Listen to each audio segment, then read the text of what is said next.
Hi, everybody. I'm Mike Smith. This is a Litter Media special edition. We're joined today by Melonie Euler and also Tabitha Muse of the Ross Continuum of Care. Our interview today is brought to you by Kingston National Bank. We're going to be talking about their up-and-coming point in time count, what that is. It deals with the homeless count here in our community. In fact, communities all over the United States are doing much of the same thing around this time of year. A lot of that goes towards ways that you can get more government funding to help with that plight. All of that's coming up next here on Litter Media Live, special edition. Wherever you are there for a reason. You shouldn't have to make a trip to the branch just to deposit a check. Skip the trip and use our mobile app to easily and securely deposit checks from your phone. Day or night, wherever you are, or whatever you're doing, download the Kingston National Bank Mobility app today. We are back with Melonie Euler and Tabitha Muse. Ladies, welcome. It's been a while since I've seen you. Thank you. Thanks. Did we get you out of school for this today? Yes, you did. So this is kind of like recess. Yes. Yeah. The point in time count, we were telling people about this maybe a week or so ago in a news story that ran on our littermedia.com. You're looking for some volunteers to help with this count. First of all, there may be people that aren't even aware what count, what are we talking about here? Who wants to explain that?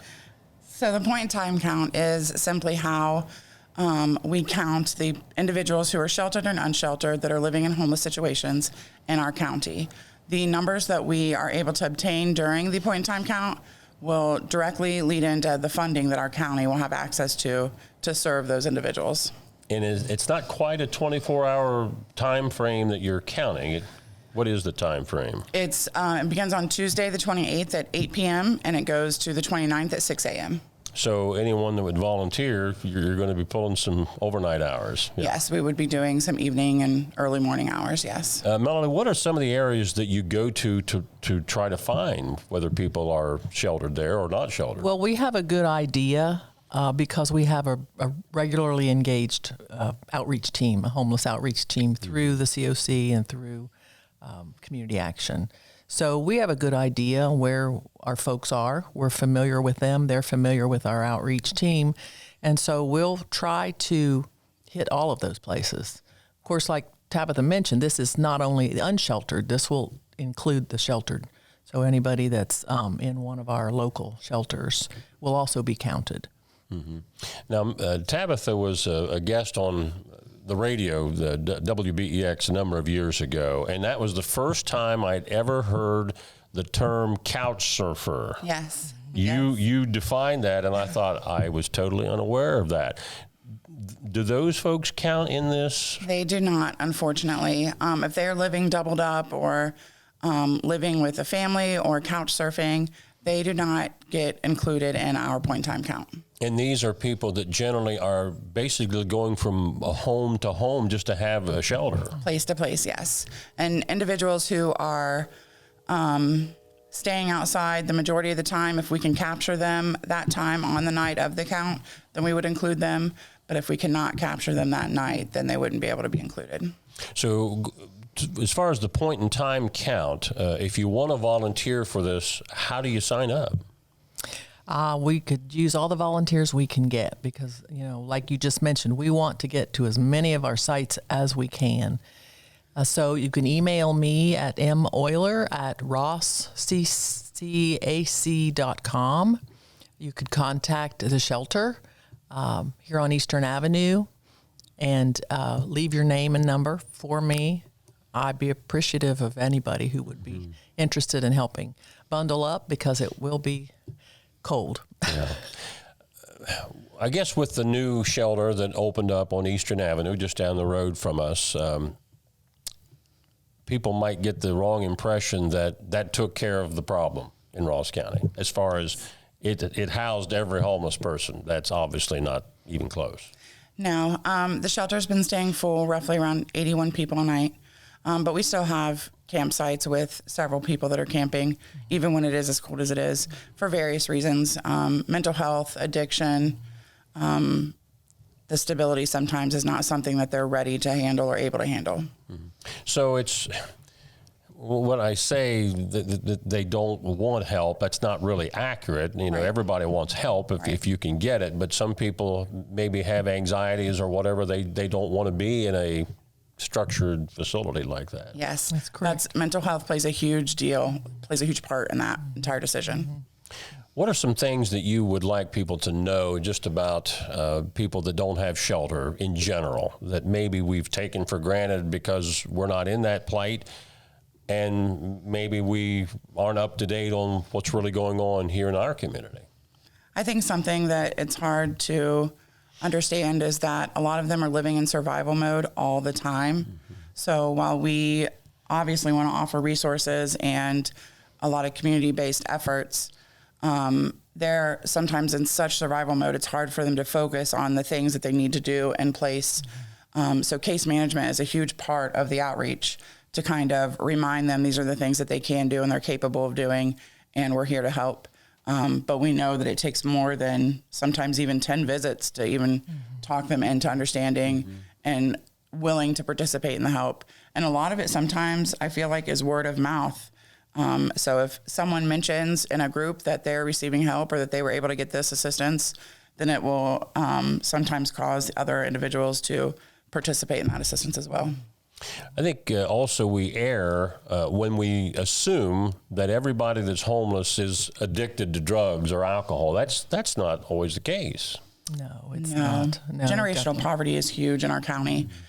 So some families just know what they know until they know something different. And so I think it's our job to kind of help them get to that part.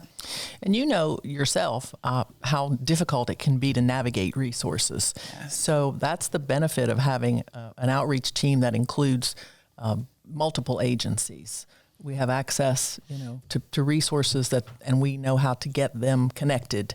So it's helpful, and just the fact that we know them, because we do have those repeated engagements, they trust us to some degree, as much as able with those mental health or other issues. But we're able to link them to, for instance, you know, a SNAP card. I have met many people who've never had a SNAP card in their life, who still don't have their insurance, Medicaid, or be it. So it's fulfilling. It's very gratifying, but it's very sad. Yeah. Because they are out there. And I know from talking to both of you ladies, you want to turn these into success stories. We don't want these folks to always be without. We want them to become self-sustaining and Exactly. have a victorious life out there. Exactly. And that is the goal, self-sufficiency. Yes. And that sometimes is a journey. Yes. It takes some time. Yes, and not everyone's on the same path, so we're trying to navigate it with them sometimes. With, in fact, a couple of people that I've engaged with over the years, I think of one individual, just without mentioning a name. His situation, he came into this community, and I was asking his background, and he said, I used to work in HVAC, but I know that over time that my certifications probably run out. And we tried to set him up with the adult education at Pickaway Ross, and they were ready to help, but he just couldn't get to the place where he followed through. And I know that's frustrating for you too sometimes. It happens a lot. We does. have to be consistent and strong-willed. And sometimes that means no. Yes, Yeah. sometimes it does. Yeah, unfortunately. What are some other things, Melonie, you wanted to touch on? I do want to share some of the members of the outreach team, just kind of as an overview. We have peer supporters. We have a link to Job and Family Services. We most recently have an addition. The VA hospital has an outreach homeless liaison, and that has been super beneficial because, believe it or not, we do find veterans in the community who are living in an unsheltered situation. Just whoever can come. We have some service providers, agencies that occasionally send a staff person. So we're open arms. Sojourners, we have a Sojourners connection for those that are, that age group is 16 to 24, I think, that they deal with or handle. So The health district, law enforcement. Ross, yes, that's right. Ross County Health District. How did I forget that one? and law enforcement also is big support.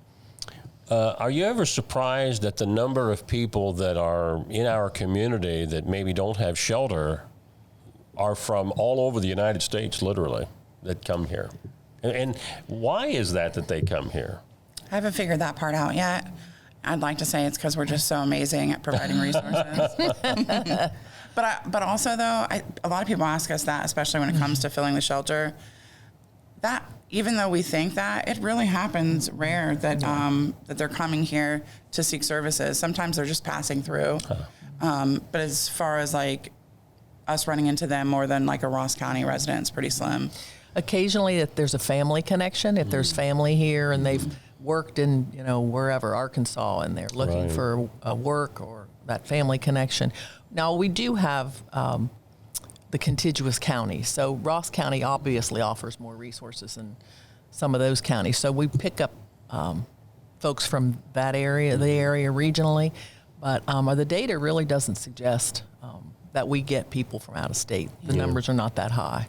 And once we are able to talk with them and figure out what it is that they want to do, there's a lot of times where we'll community swap. So like if Pickaway County has something that is better suited for that individual, and maybe we'll send them there and talk to them about signing up for resources there, and then vice versa. There's other counties that contact us for if there's opening at the shelter, if there's a resource here that maybe is not available where they are.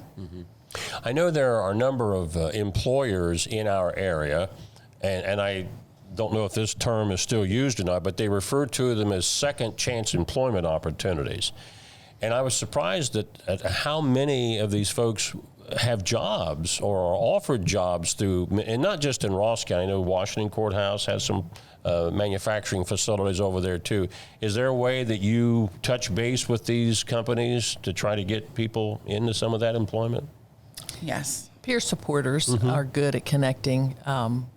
There's also a mental health individual that works with folks down there. So they have a list that's ongoing, who's hiring or where you can interview. They'll take people to drop off job applications. They'll try to transport people for interviews.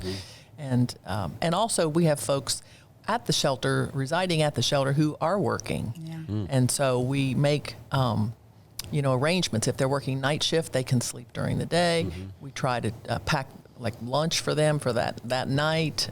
So we try to assist them to be successful in that as much as possible. I didn't know if they need to go through Job and Family Services to find some of those positions. We do a lot of referrals to Ohio Means Jobs, so they can participate in the employment fairs that they do.